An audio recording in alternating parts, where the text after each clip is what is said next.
What's going on, guys? Welcome back to the channel, Pete's Carport, and welcome to a common repair video that you're going to probably have to do if you own a Porsche 944 manual. So this is our 1984 Porsche 944, and since picking it up I've had quite a few problems that I know are still kind of a common thing that happens, so I wasn't that upset. So second day I had the vehicle, I jump in it, go to move it, and the clutch just goes to the floor. So immediately I knew it was probably the slave cylinder and went ahead and ordered one. So I ordered the slave cylinder right off at Advance Auto because of the coupon that I had, and the deal that I got was actually better than any of the other online places, and the brand that they had available was the same as they had on different websites, which is this Beck Arnley. Now there was another brand that came up as well, and Advance sold it too. So I've used the brand Beck Arnley before, considering that I have a lot of Mercedes and this is a very common brand and I love the quality of them. So let's go ahead and open it up and take a look at it. I'll leave a link to it. Here's the SKU number off of it right there in case you guys just want to go right to the item. And you can order these off of several different websites, and they're all fairly priced, probably around $80 to $100. So I'll put on the screen now what I paid with the coupon discount and everything. And this is how your slave cylinder looks. So we need to access these two bolts right here, but in order to do that there is a massive starter covering that up, as well as I think a cable that we need to remove. So I've been playing around underneath there, and some of the bolts are in a strange position, a little hard to get to, so I grabbed several different socket wrenches here. I was able to get one of the bolts with this off the starter and the other one with this. I was kind of hoping to be able to use my open end ratchet because it is a 19 millimeter. And I just couldn't get it. Was too thick on this end to get in there properly. And I believe our slave cylinder is going to be a 13 millimeter. So I grabbed this. I may need to grab a socket wrench. I know these are in funky areas, but you can get to them, and I'll fill you in if I have any issues and how I got to them. So let's jump underneath the car. Oh, first, let's talk about this. So one of the things that I found online, which I want to do, is adding grease to your rod here. This is a high friction point, so you want to make sure you grease it up.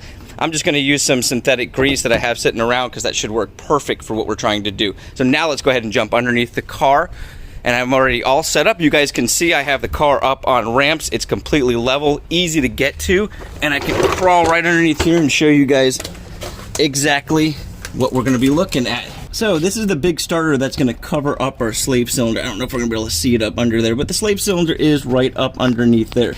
On your starter you have a big bolt right here, and on the opposite side facing the opposite direction you have another bolt. So that's what we're going to be taking off, and we will be able to drop this starter down. We're also going to have to probably remove that cable right on the end there. That's our power cable. So let's go ahead and take this out, and I'll show you guys what it looks like once this is pulled out. So before starting on the starter, make sure you take your negative cable off. You don't want to shock anything or blow any fuses. So all of these wires are going to have to come off. So you've got that Phillips head one that comes down. It's a red with a black stripe on it. You've got these two right here that are going to go on that post I just took off.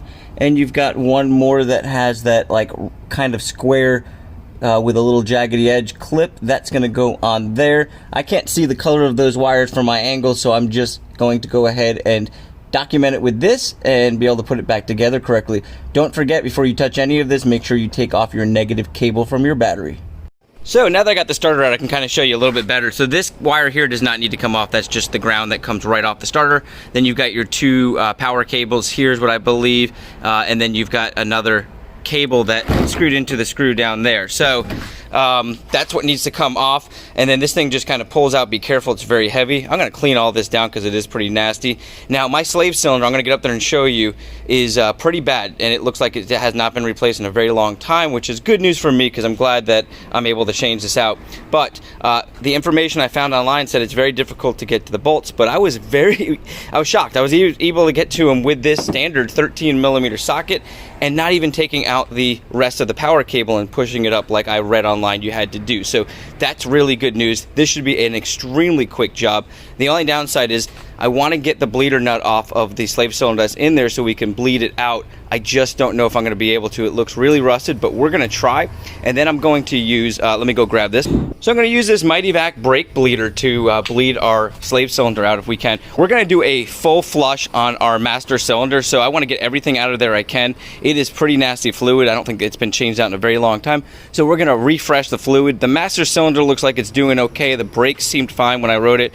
We are working on a storm coming in, so hopefully I can get most of this video done. If not, you guys will see it on one video anyway. So let's get under that car and take a look.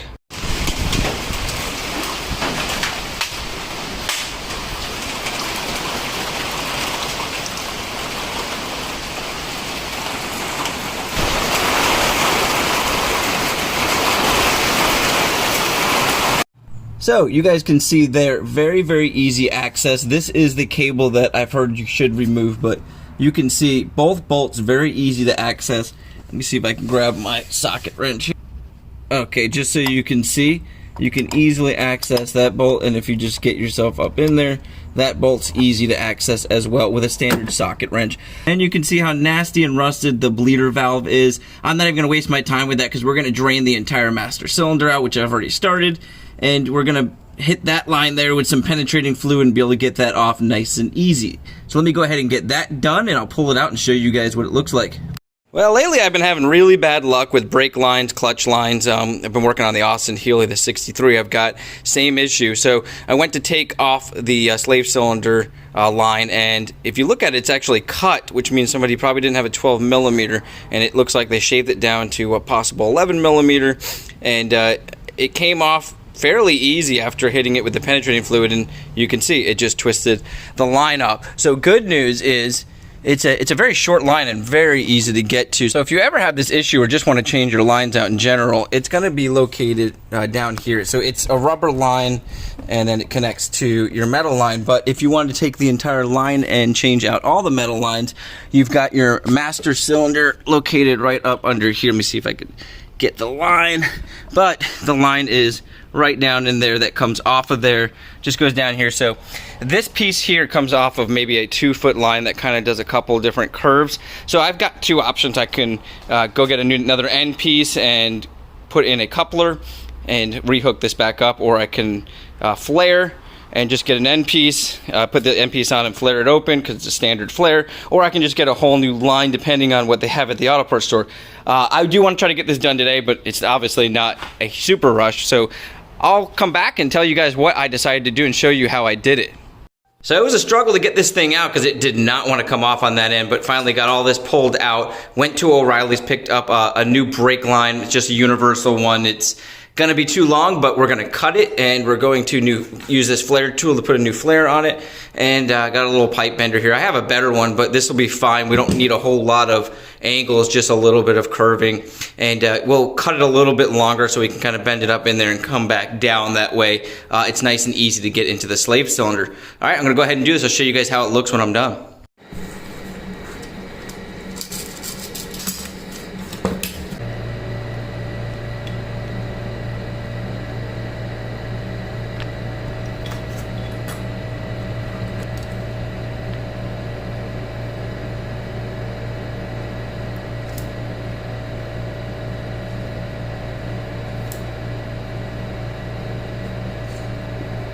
So got the new line up in there, and it fits really nice. I had to bend it up a little bit more to get it to fit snugly because it's a little bit longer than the old one.